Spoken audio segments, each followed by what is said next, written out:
I have you loud and clear. Hello. Welcome. Science. And that is to say, physics, Medicine. nature, or Space. Time. The brain.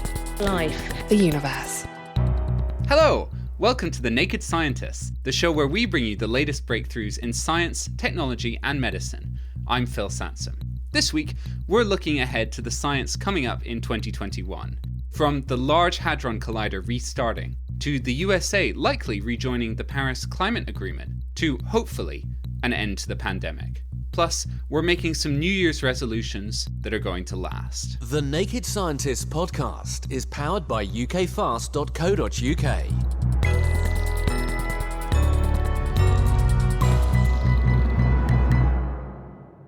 Now, joining me this week are two scientific heavyweights, prolific neuropsychologist Barbara Sahakian and food and obesity geneticist, as well as TV presenter, Giles Yeo.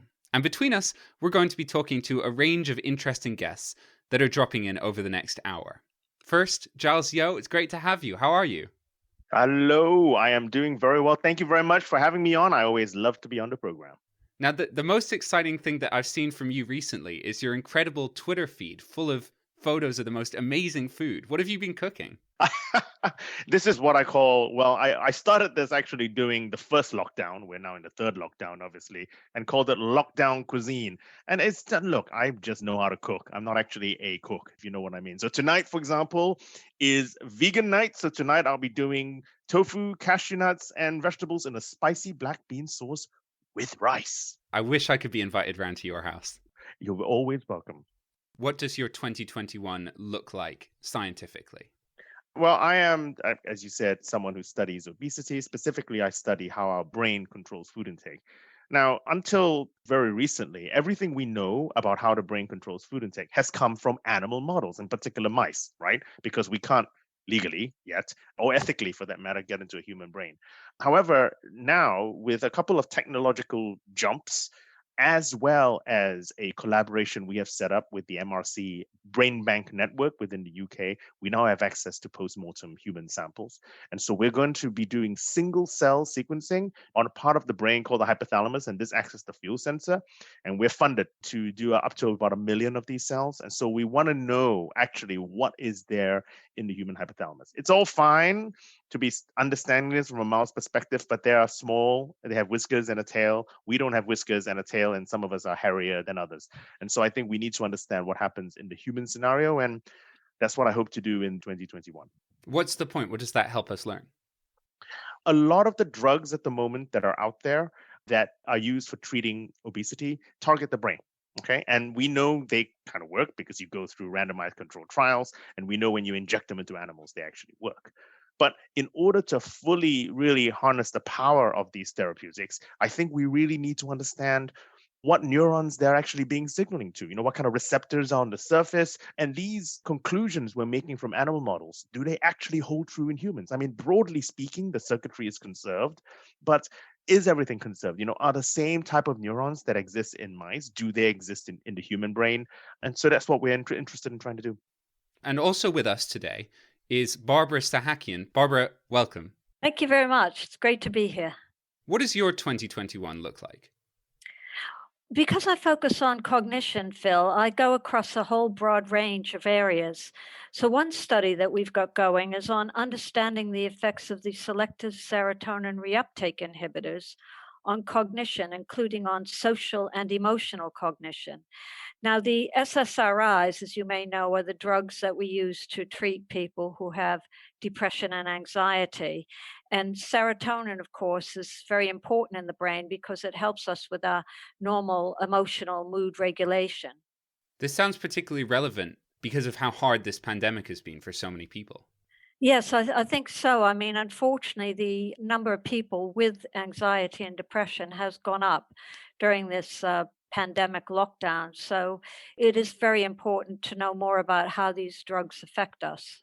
Are you looking at anything else pandemic related? Because there's just so many different aspects and so many ways people have been hit. Yeah, we're very interested with colleagues at Fudan University. We're looking at education and what are the specific benefits that promote good education and what those that detract from it. And then with colleagues in Manchester and down in London, we've been looking at people before the pandemic started and then after the pandemic. And we have noticed that they have problems in actually emotional cognition. And also they have higher symptoms of depression. Both of you will be sticking around for the entirety of this program, and between us, what we're also going to do is make some scientific New Year's resolutions. We're also going to be learning how best to keep them, and we've asked our listeners how long they managed to stick to their resolutions. Stay tuned during the show to find out what they said. But first, and most crucial for the world in 2021, has got to be an end to the pandemic. Coronavirus rates are at an all-time high here in the UK, with test results suggesting over 60,000 new infections every day, seemingly the highest rate in the world, with the USA close behind. Some are saying that the UK numbers reflect a new variant of the coronavirus known as B117 that appears to be more transmissible and has come to dominate in tested samples. As a result, Prime Minister Boris Johnson has announced another lockdown. It's clear that we need to do more to bring this new variant under control while our vaccines are rolled out. In England, we must therefore go into a national lockdown which is tough enough to contain this variant. Here to unpack some of this with us is public health expert Nisreen Alwan. Nisreen, welcome. Hello, Phil. I wanted to ask you, is Johnson correct that this new variant is what's responsible for such high COVID rates in the UK? I mean, the whole world is watching disaster unfold, unfortunately, in the UK with this new variant. The answer to the question really is very difficult to say if it's entirely responsible for the rise. I think there is enough evidence, maybe not very strong evidence, but multiple sources of evidence pointing to one direction, that it is this new variant B117 is more transmissible, maybe 50 to 70% more transmissible. But the control measures weren't really working very well even before this variant was announced. So these include isolation. So we were hearing reports, a lot of people who needed to isolate weren't isolating for all sorts of reasons. And also the contact tracing wasn't working very well. And also we had different measures. We had what we called the tiers, different restriction measures in different places in the UK, different behaviors also leading up to Christmas. It's very hard to disentangle and say with certainty it was entirely due to this new variant. What about schools? Because Prime Minister Johnson also said the following. Primary schools, secondary schools, and colleges across England must move to remote provision from tomorrow. How much spread is there in schools? Because this has been a really fraught topic. Transmission in school is not really considered controversial anymore. COVID transmission happened in schools. And I don't think as well that this is new with just the new variants.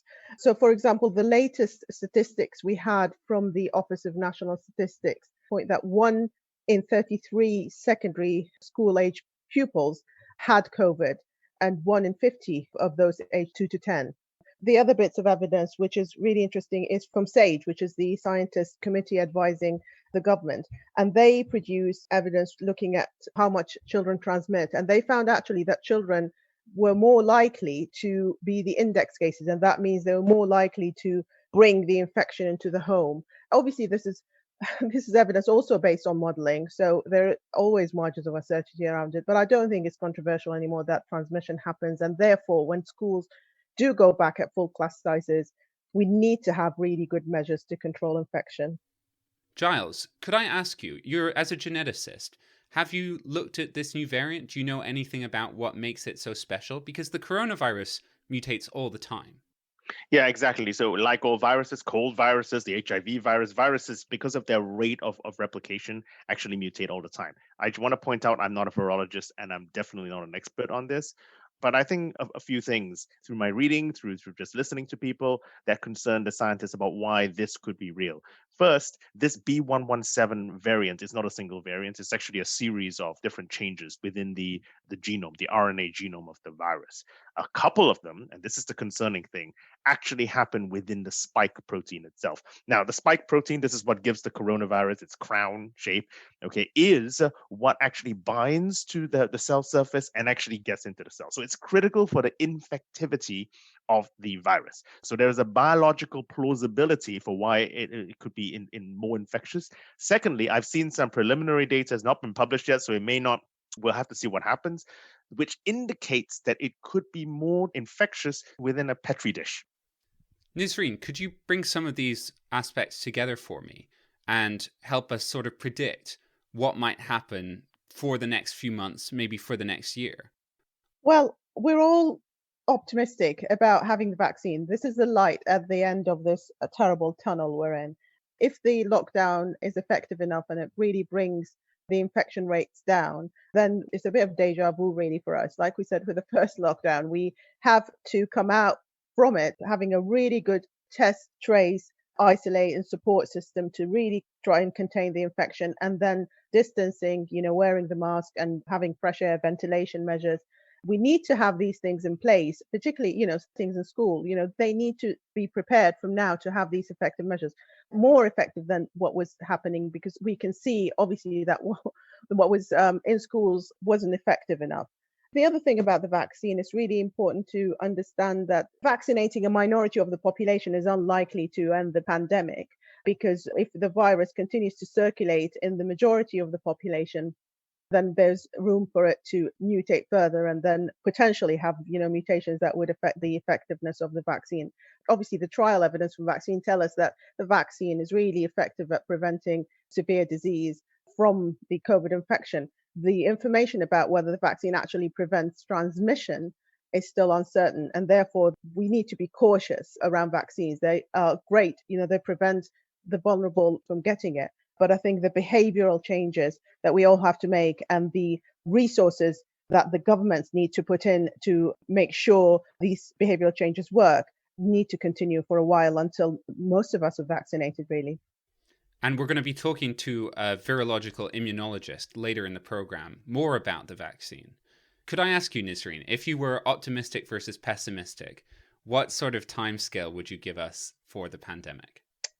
Bill, this is a very difficult question. I don't know. Hopefully, if the vaccine really, happens quickly and most of us get vaccinated, then, maybe by the summer, we'll be in a much better place. But until then, a lot can happen, as we've seen in a few months. And let's hope the direction is more positive in the next few months. You've also been looking at people who are left with long COVID symptoms for many months after they get their infection. Since we last reported on that back in the middle of 2020, what new has emerged? And are people getting better from this long-term condition?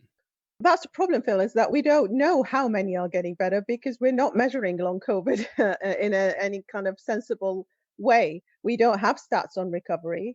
We do have some worrying statistics recently also came from the ONS, the Office of National Statistics, that 1 in 10 people still have symptoms 12 weeks after the onset of infection. And we still don't know the long-term effects, the extent of any organ damage. So long COVID is a big problem and it needs much more attention. And actually, at times of crisis like what we're going through now, it's very important to highlight it to people and say, if you're a younger age and you're healthy, there is a chance that you may not be able to function for several weeks or months. And then also we don't know the long-term health effects of it. So that needs to be communicated over and over. Just quickly, Barbara, some of these long-term health effects do include neurological symptoms, don't they? Absolutely. So there's neurological and psychiatric symptoms, and we don't really know how they're going to pan out in the long term. Whether for some people, fortunately, they'll get better as time goes on, but for other people, it may require treatments to actually get them better. And we'll have a lot of other problems with people who haven't even got the COVID because there's been so much anxiety and depression amongst people who have just been locked down, because we know that loneliness, isolation is not good for you. It's not good for the brain. It's not good for your well-being.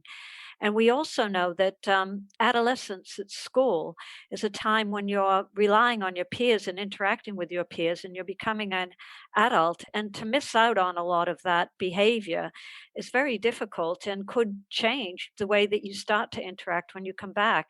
And I'm particularly worried also about the very young children, because that is when they're learning their social cognitive skills, and they're learning how to interact, and they're developing the theory of mind and social cognition and all these things. But if you're kind of isolated, and maybe you're only with your parents, and maybe your parents are having to work at home or go out to work, it's very difficult for these children to actually get socialized, because there are usually mother and baby groups, or you can be in primary school or whatever. But now that school has been so disrupted, I do worry about how they're going to have this natural development. Barbara, thanks. And Nisreen Alwan, thanks very much. It's been great having you on. Nisreen is from the University of Southampton.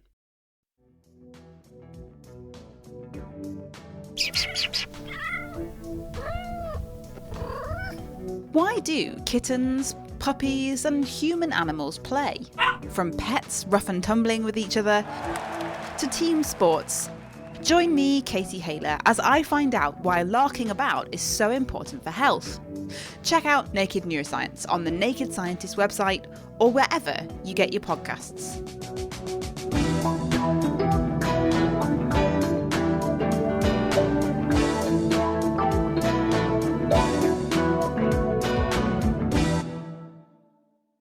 With me are Giles Yeo and Barbara Sahakian. And later on in the programme... It weighs about a tonne, it's powered by a plutonium thermoelectric generator, and it even has its own drone. This is like a super yacht with a helicopter on the back. If you don't know what we're on about, stick around. But first to physics, because 2021 should see the reopening of the Large Hadron Collider. This enormous particle accelerator, the largest ever built, was designed to test leading theories in particle physics, and after a recent 2-year shutdown, it will soon be starting its third operational run. Rodri Jones is head of the Beams department at CERN, the organisation that runs the collider. Rodri, welcome. Hi. Tell us, why is the Large Hadron Collider being shut down? So we've been shut down for the past 2 years. In fact, we're coming to the end of a 2-year shutdown period at the moment to upgrade and consolidate a lot of our equipment. One of the major upgrades that we've undergone is in the physics experiments themselves, where they've upgraded their detectors basically to better detect the particles that actually come out of these collisions. The other major upgrade is an upgrade of the injector complex, what we call the chain of machines that's used to accelerate our particles from the hydrogen gas bottle, which is where we get all our protons from, up to nearly the speed of light by the time they come into the LHC. And then in the LHC itself, we've undergone a consolidation of our superconducting magnets. So we have around 12,000 of these big superconducting magnets, which are used basically to bend the protons in this large circle that we have, allowing them to come round and round and round again and again to provide us with collisions for a very long time. What's the outcome of all this? What amazing physics are you going to get once you reopen because of this? Well, the hope is that when we restart, which will now probably be in early 2022, in fact, for actual physics taking, that we'll then have the third physics run of the LHC, which is expected to last for another 3 years. Now, up to now, we've been colliding at what we call 13 tera electron volts. This is quite high energy. And we're hoping to push this a bit further because the LHC was, in fact, nominally designed to collide at 14 tera electron volts. So this means 2 proton beams of 7 tera electron volts hitting each other.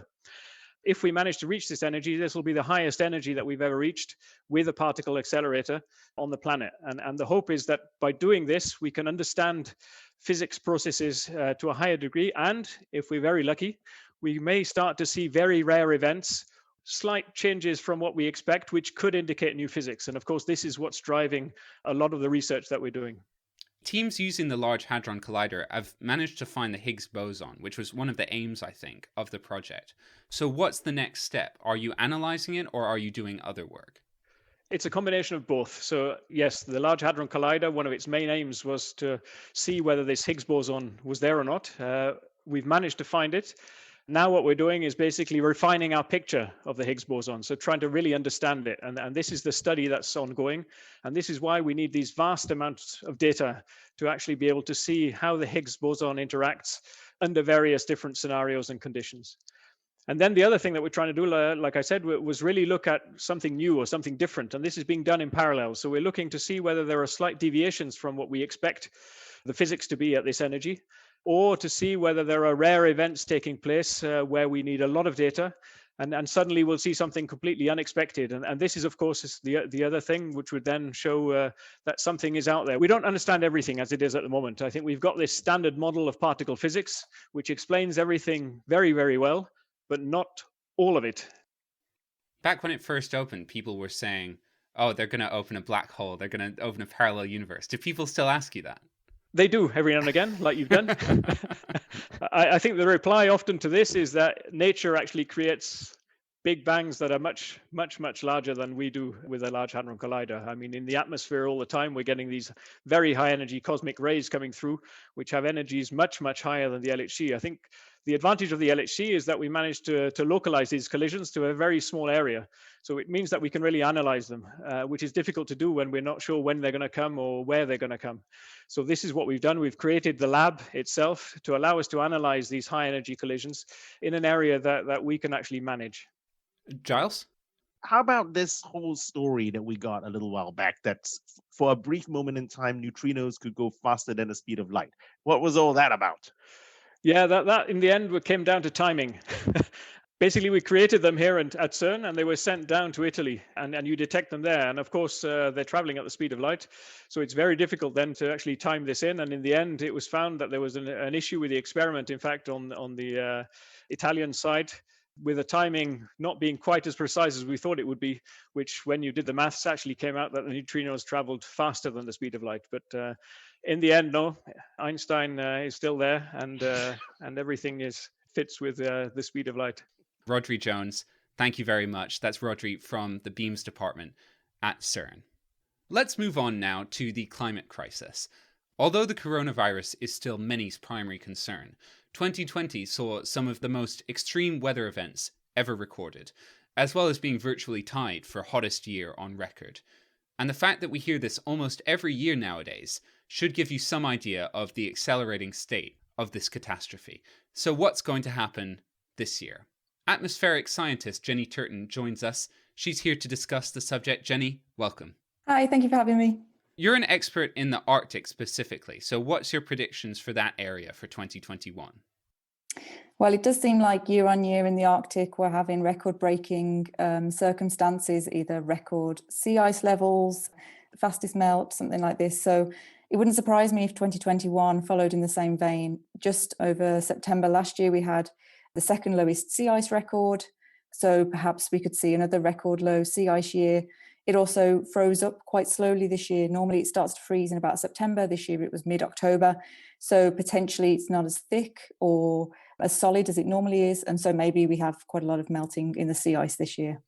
What about other types of extreme weather across the world? Because in 2020, we had wildfires in Brazil and the Western North America and Australia.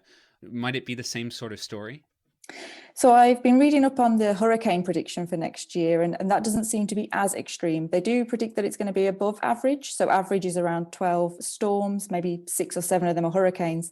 And I think for the next year this year, they're predicting around 6. So we're having more than normal, I believe, but maybe not as extreme as 2020, where we had over 30 tropical storms. And we've also got La Nina, is that correct? This weather phenomenon across the world and the Pacific especially. Yeah, that's right. It sort of started last year, and I think there are thoughts that it will continue on to this year. And so La Nina is where you get a buildup of cold water along the coast of Chile, and then you get a lot of different weather patterns happening because of that. So typically you get slightly drier in the United States and wetter in Australia. That's kind of a big cause. But you also get globally during La Nina, it's a little bit cooler. So it was quite interesting that 2020 was still one of the hottest years, even though we had a La Nina phase. Barbara, I'm thinking of the environmentalist Naomi Klein, who talks about all the different ways there are to look away from this catastrophe because it's so painful. What psychologically do you think is behind that? Obviously, one thing to do is to direct your attention from something that's giving you a lot of anxiety. So some people will choose to do that. What I'm pleased about is that so many people have chose to engage with actually trying to do something about this and themselves and with institutions and things like that. So I think we're in a much better shape. I think it's very difficult for people to deal with uncertainty. Hugo Critchley has done some marvelous experiments showing that with uncertainty, we get activations in areas of the brain. And we have a difficulty dealing with uncertainty. And I was listening to the radio just the other day, and they were talking about the fires that they'd had in Australia. And every time now it gets hot, people begin to wonder, oh, is it going to start up again? So this sort of constant stress, it's almost like a chronic stress that people are under, worrying about these things. And sometimes if you don't feel you have any resilience or mastery over it, the preference is to avoid dealing with it at all. But fortunately, I think many people have realized it's just time now to engage. We all have to engage. We have to do what we can do as individuals. And then we have to force governments and institutions to also do what they should do. Jenny, ring a bell? Yeah, that does sound quite right. I mean, sometimes I even find it hard spending day after day researching these things. You know, sometimes it's nice to distract myself with a YouTube video of a cat or something.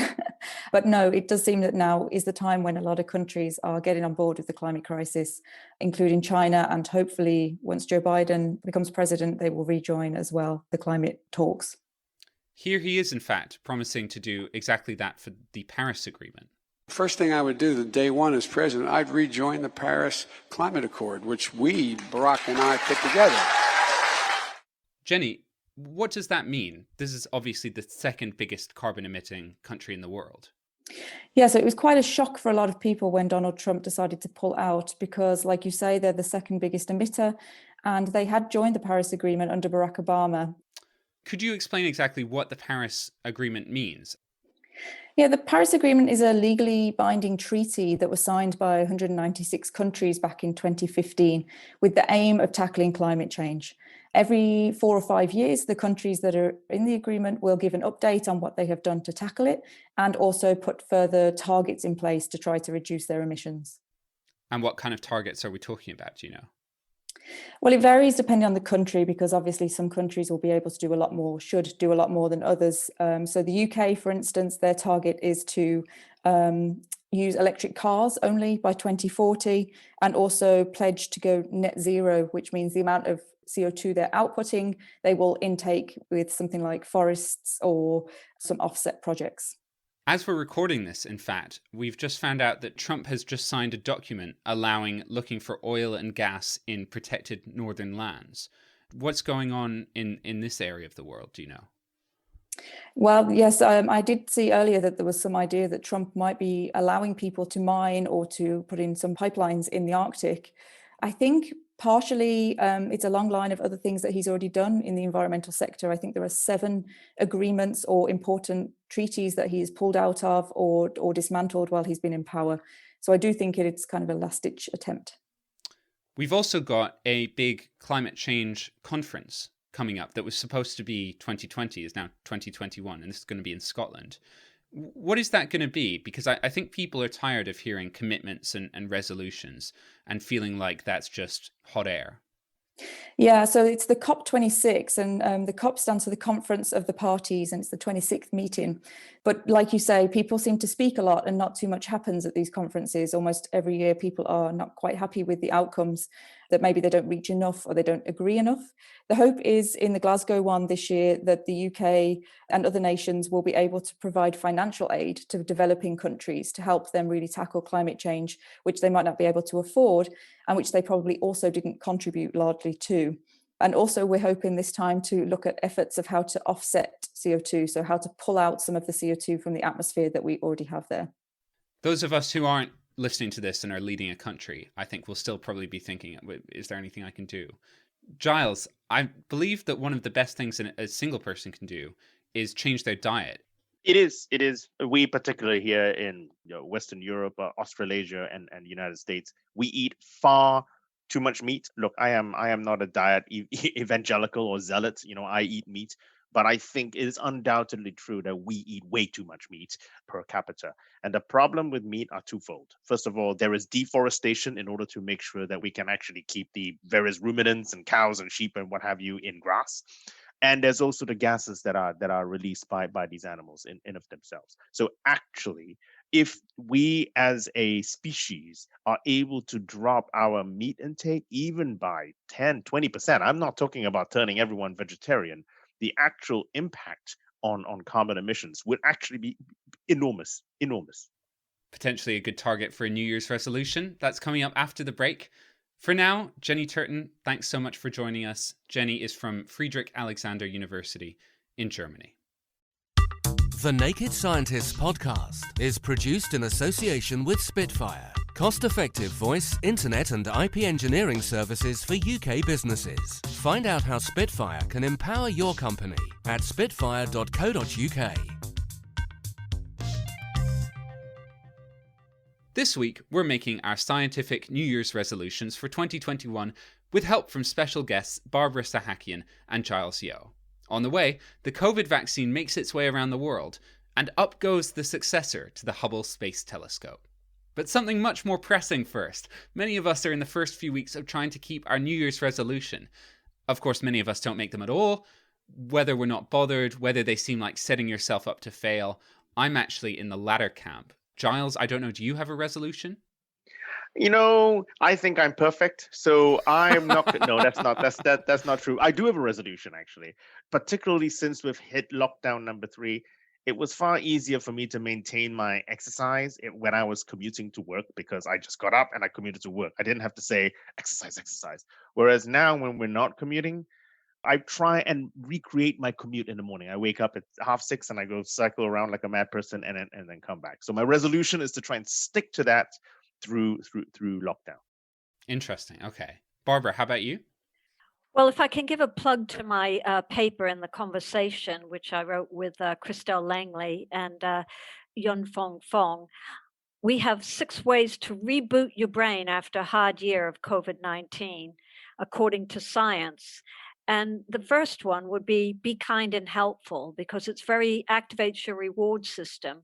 So actually making other people happy makes yourself happy. So it's a very good thing to do. The second one is exercise, as Giles has just told us about. So that's very good. And that's what I call an all-rounder, because it's good for your physical health. It's good for your mental health. It's good for your mood. It's good for your immune system. And it helps you live longer. So it's very beneficial. And then we were talking about, of course, with Giles here, nutrition. Eating well is very important. And there's been some very large studies using the UK Biobank, which show that if you have cereals without a lot of sugar in them, the sort of muesli type things, it's very good for your brain. It actually affects your brain growth, and it's very beneficial for your cognition. So that's something that you can do. And then keeping socially connected, because it's so easy, especially with this pandemic and the lockdowns, to get isolated and to feel lonely. And that's very bad for you. So it's important. And we found that people who do keep socially connected have less depression. And then learn something new. It's very important that we have lifelong learning and keep our brains active throughout our life and drive that neural circuitry that's in there for, includes important areas like the hippocampus. And that we know is very important for you. And finally, sleep properly. Have good quality and quantity of sleep. And that's great for the immune system. It's great for getting rid of toxics in the brain. And it's very important for your creativity and thinking. These sound like resolutions that you could probably keep to as well. We've asked our listeners via Twitter how long they managed to stick to their New Year's resolutions. And what we found is that of those who said, yes, I even bother keeping it at all, about the same number said that they kept their resolution for many months as the people who did it for only a few weeks. And actually the same number only managed a few days. Is that about what you expect? And are people making resolutions that are doomed to fail, like me, a skeptic, thinks? I agree with you. It's partially, what are these resolutions? They have to be realistic. I mean, if you're going to sort of suddenly do something really dramatic, it might be better to do it in sort of small steps. But the ones that I mentioned, which would be very beneficial for people, are easy to achieve. They're not that difficult. So I think that's a good thing to do. And I think a lot of it is really just deciding that every day, if you try to do a bit of what you've suggested you're going to do, eventually it will become a regular habit for you. You won't even need to think about it. You'll just do it. This is relevant especially for your subject, Giles, because the top 3, according to a recent YouGov poll actually, the top 3 resolutions that people made last year were all diet or exercise related.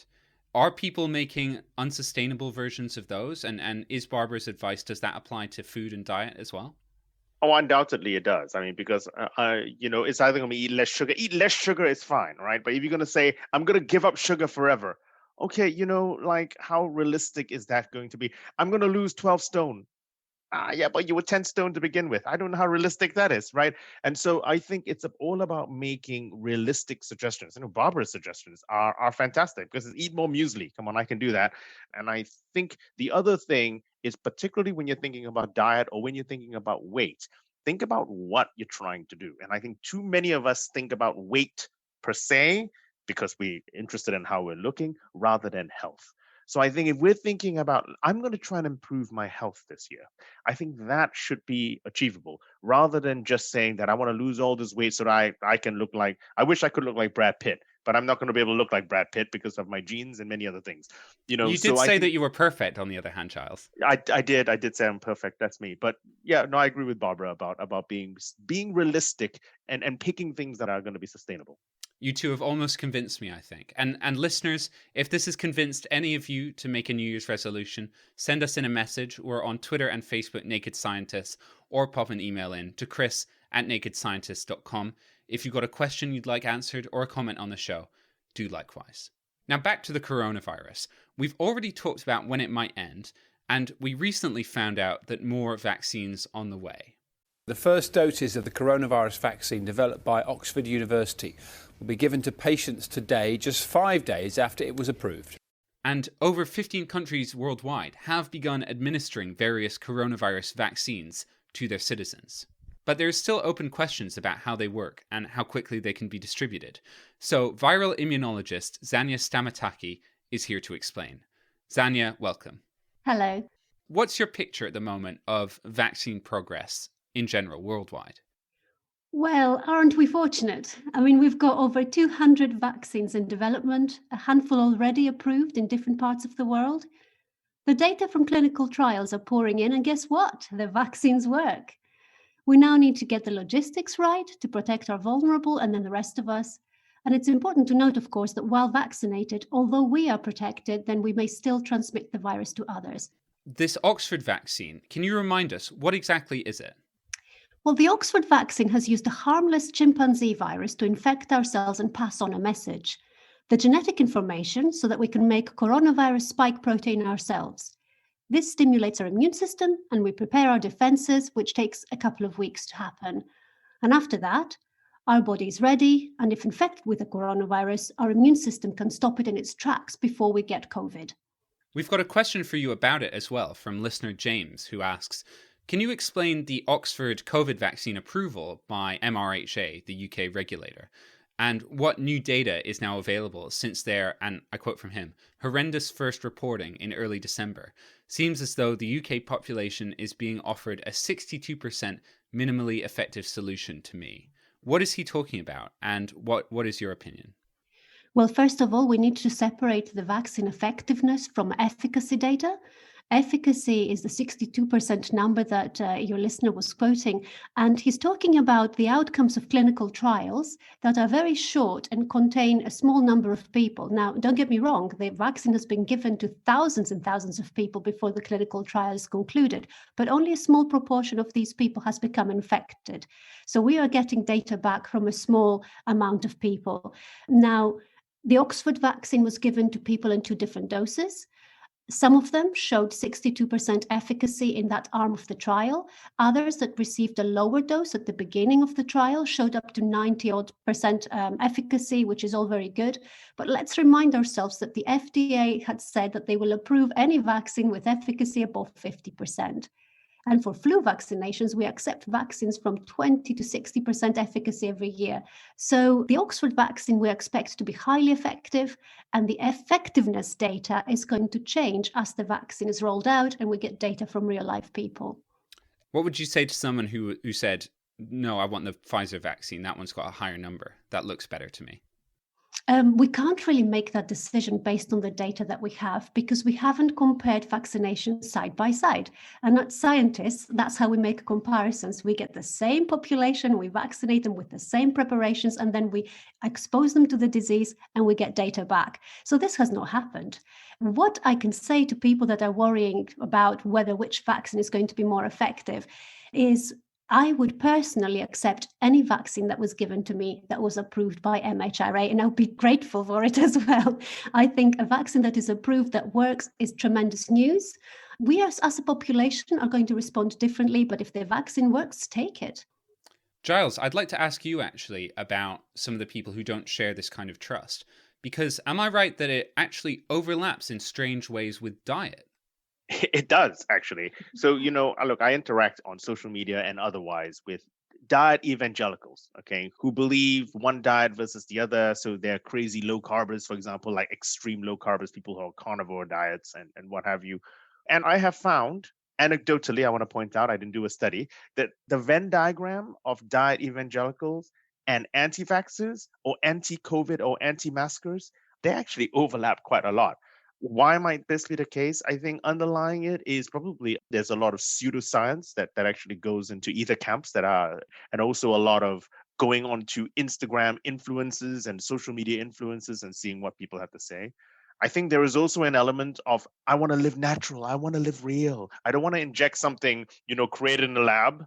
Look, this is entirely obviously nonsense, particularly since they're probably taking, paracetamol or ibuprofen for the headache, okay? But I think there's probably a little bit of that as well. And there is also another group of people who have been calling COVID as a diet-related illness. Now, clearly, our metabolic state, living with obesity or type 2 diabetes, increases the chances of us suffering severely from COVID infection, okay? But COVID infection is an infectious disease. It's not a diet-related disease. So it's very interesting just to see this swimming around out in the dark net of social media.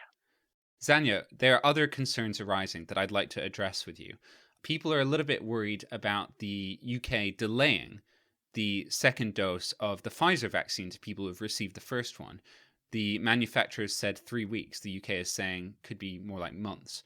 What's behind that, and is that scientifically sound? Well, as scientists that work in the lab, we get very nervous when we deviate from a protocol.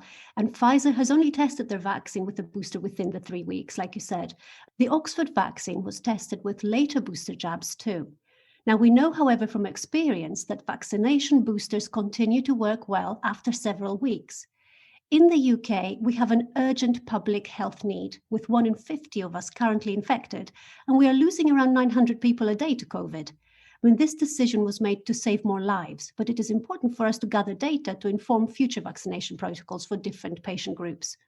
One other thing from listener Richard, who asks, what I'd like to know is what are the risks of developing a serious disease if you catch COVID on the same day as having the first dose of a vaccine? Is there any reduction in your risk of serious disease? Within the day that you are vaccinated, you have not had enough time to generate protective immune responses. As a rule of thumb, you should calculate about a week until your responses start to kick off. And then beyond that, up to 2 weeks when you're mounting decent memory cells that will protect you from reinfection. So within the first couple of weeks, I would say take utmost care. You are not protected yet. And this is in your little pamphlet as well that you receive when you become vaccinated. So it takes a little while for the immune system to develop immunity. And this is the whole idea behind vaccination. By getting our jab, we are giving our immune system a sort of stimulation early on so that when we come into contact with the real thing, we'll be good to jump to it. Zanya, if I can ask you to make some predictions for me, how long do you see this pandemic lasting? Well, it depends on ourselves, really. It depends on our personal behavior. You do need the vaccine to generate immunity for a population so that we can protect each other for a long period of time. But if you keep to the rules as they have been advised to, mask yourself so that you can protect others from infection if you are asymptomatic, keep your distance so you don't catch the virus yourself, wash your hands, avoid touching your face like I do all the time without realizing. And I've become so used to my sanitizer now because I just can't stop touching my face. If you stick to the rules, you can protect yourself. And in fact, we know from countries around the world that have been very, very strict at sticking to the rules that they can control infection. And this way, when you have outbreaks that are small, they can quash them very, very quickly. So it is possible for us to have good news even in the absence of vaccination. But for us to eradicate the virus as a problem, we do need to vaccinate ourselves. Zanya Stamataki, thank you very much. Zanya is from the University of Birmingham.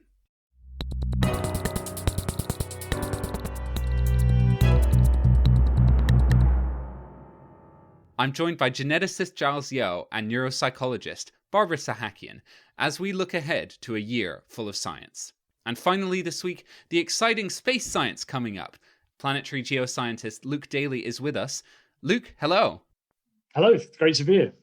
As someone who analyzes rock samples that have come from space, isn't there one mission this year that you're particularly excited about? There's a number of missions that are very exciting in that regard. Though, having said that, one of the sort of key missions in my head for 2021 will be the NASA Perseverance rover.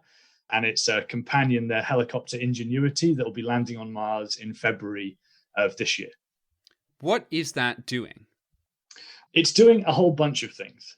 Any mission to Mars is searching for evidence of life on Mars, looking for environments that could support life in Mars's past when it was hotter and wetter, or looking for biosignatures, so organic compounds and molecules that are sort of the smoking gun for past life or modern life on Mars, if any.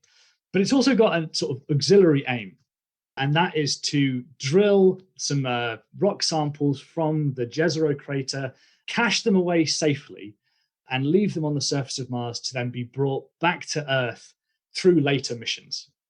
Here's actually a clip of Chris Smith describing the Perseverance rover on our show last year. It weighs about a ton, it's powered by a plutonium thermoelectric generator, and it even has its own drone. This is like a super yacht with a helicopter on the back. Luke, there's a bit of a monster here. Is this a first, bringing back this sample then? Absolutely. It'll be the first time we've ever done this. The only samples we have from Mars are meteorites, which some large asteroids smacked into the red planet, blasted the rocks off the surface and sent them spinning on their way to us. Bringing back samples from Mars is a titanic undertaking, and it's been in the pipeline and in the sort of hearts and minds of planetary scientists for as long as I've been alive, and probably a lot longer. And it's really exciting that after all that work and all that effort, Perseverance is the beginning of this Mars sample return campaign. When are you going to get the bit of rock back? So at the end of a very long campaign, which Perseverance is the beginning, there's going to be an orbiter and lander, an ascent vehicle, a mothership to go collect the samples Perseverance cached, launch them up into low Earth orbit, capture them with the mothership and send them on their way back to Earth. And obviously that all takes time. Not all those missions have been greenlit yet. I really hope they are. And so I've been told anywhere between 2028 and 2032. Oh my God, that's a long time. And that's a long time. It's over a decade. But what it heartens me is there's actual physical numbers now. All through my career, Mars sample return has always been a decade away, always been a decade away, always been a decade away.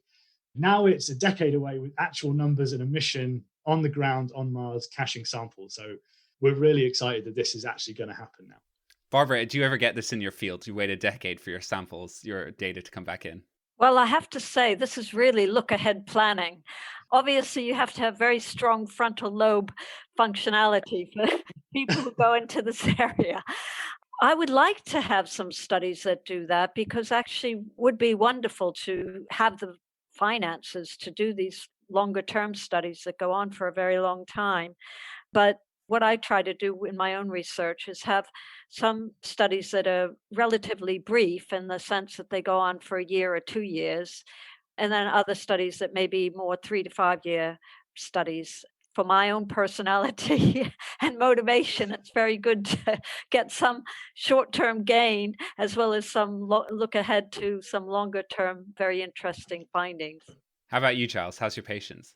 I don't see patients personally. I'm a reductionist. I look at colorless liquids. But that being said, we do take advantage of other people who have done long-standing studies. So in particular, we're currently doing a study with the group in Bristol called ALSPAC, Avon Longitudinal Study of Parents and Children. And these are kids born between 1990 and 1992. So we now have this rich longitudinal data. Clearly, we're interested in growth and rates of obesity, et cetera, et cetera. And so those are the kind of studies which clearly have taken a long time to put together, more, close to 30 years now, that we can take advantage of. I don't know if I'd want to set one up myself, I'd have to say. Well, talking of projects that do take a long time, there's another one that's going up in 2021 that's been in the works for a while. Luke, can you tell us about the James Webb Space Telescope? Yeah, so the James Webb is another one that astronomers, astrophysicists, cosmologists have been looking forward to for decades now, certainly longer than I've been in science. It's essentially the mother of all space telescopes. It dwarfs Hubble by 6 times, so its mirror is 6 times bigger. And what it's able to do is essentially look back right to the dawn of our universe, looking at the first galaxies and the first stars that formed right on the edge of what we can see, to really help us understand how our universe came into being, how the first galaxies formed. But also kind of closer to home, it can look into our local neighborhood in our galaxy, into the galactic core, where stars are forming right now and the planetary systems around them are starting to coalesce and accrete together, to really get a handle on how planets form and planetary systems form. There's a long list, actually. I won't go through them all, but one of the really cool things it can do is look at and measure the atmospheres of planets around other star systems. So again, looking into that habitable worlds, do any star systems or planets, exoplanets, show signs of life or show signs of habitability by looking at and being able to capture the light that passes from the star through the atmosphere, kind of like a really distant sunrise, and see how that light is changed by passing through that planet's atmosphere on its way to us. And we can figure out what's inside it. So yeah, everything from origin of the universe to origin of habitable planets. In fact, it's such a big operation. We actually did a full show about it, but that was back in 2018. And here's Bill Ox from NASA talking a little bit about the telescope's design. Our primary mirror of our telescope is about 7 times larger than Hubble's primary mirror. That drives a lot of different technologies. We have to be able to fold our mirror up so it fits inside the rocket. Since it's infrared, it has to be kept really, really cold. It's a bigger operation to get it up there than Hubble was as well. Am I right that it's going way far out in space? Yes, so Hubble was in Earth's orbit in its kind of local neighborhood. Where James Webb's going is much further out. It's about 1.5 million kilometers away at a place known as Lagrange Point 2, which is a place where the gravitational attraction of the sun and the Earth cancel out.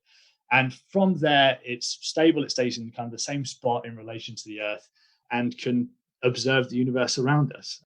Unfortunately, it's far away. So unlike Hubble, we can't send the space shuttle up to fix it if anything goes wrong. So once it's up, and we can't bring it back again. There's one other thing among the other space projects that are planned for 2021 that I'd like to talk about. And it's the developments with the Project Artemis, trying to get humans on the moon, maybe more permanently.